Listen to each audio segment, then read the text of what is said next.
मेरे प्यारे बच्चों, जीवन में अक्सर ऐसे लोग और परिस्थितियां आती है जो हमारे मन की शांति छीन लेते हैं। कभी अपमान, कभी आलोचना, कभी धोखा और कभी दूसरों की नकारात्मकता हमें भीतर तक हिला देती है। लेकिन याद रखो, यदि तुम ऐसे समय पर भी धैर्य बनाए रखो और सब कुछ बाबा पर छोड़ दो, तो न केवल तुम्हारा मन शांत रहेगा बल्कि तुम्हारा कर्म भी शुद्ध होगा। बेटा, जो तेरी शांति छीनते हैं वे स्वयं अपने कर्मों से सबक पाएंगे। तुझे कुछ भी करने की जरूरत नहीं है।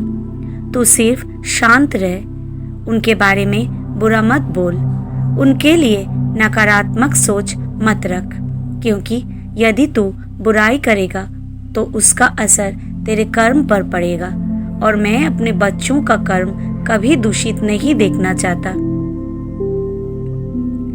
साईं बाबा ने हमेशा कहा, कर्म ही सबसे बड़ी पूजा है। यदि मन में द्वेष है तो पूजा भी अधूरी है। यदि मन में शांति है तो वही सच्चा भक्ति मार्ग है।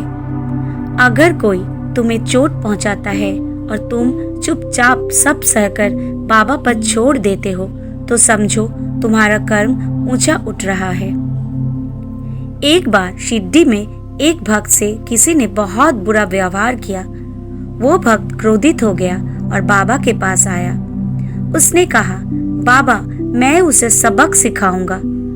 बाबा मुस्कुराए और बोले, बेटा, यदि तू उसे सजा देगा तो तेरे और उसके बीच कोई फर्क नहीं रहेगा, लेकिन यदि तू उसे मेरे हवाले कर देगा तो देखना उसका अहंकार अपने आप टूटेगा। कुछ दिनों बाद वही व्यक्ति कठिनाई में पड़ा और उस वक्त से मदद मांगने आया।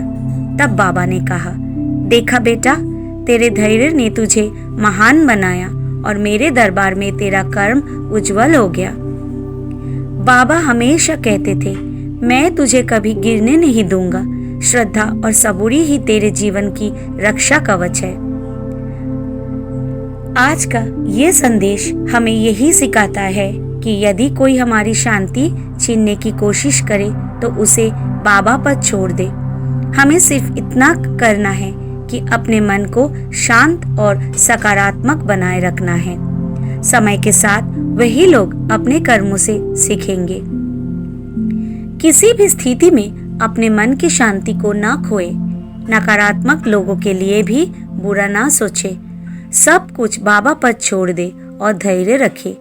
यह विश्वास बनाए रखे कि बाबा मुझे कभी गिरने नहीं देंगे। बाबा का कहना है, मेरे बच्चों, यह गुरुवार का संदेश है तुम्हारे लिए। यदि तुम्हारी शांति कोई छीनने की कोशिश करे तो उसे बाबा के हवाले कर दो।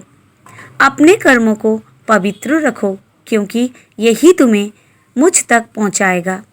याद रखो, सबका मालिक एक और वही मालिक हमेशा तुम्हारे साथ है। अब मुस्कुराओ और प्रेम से बोलो, ओम साईं राम।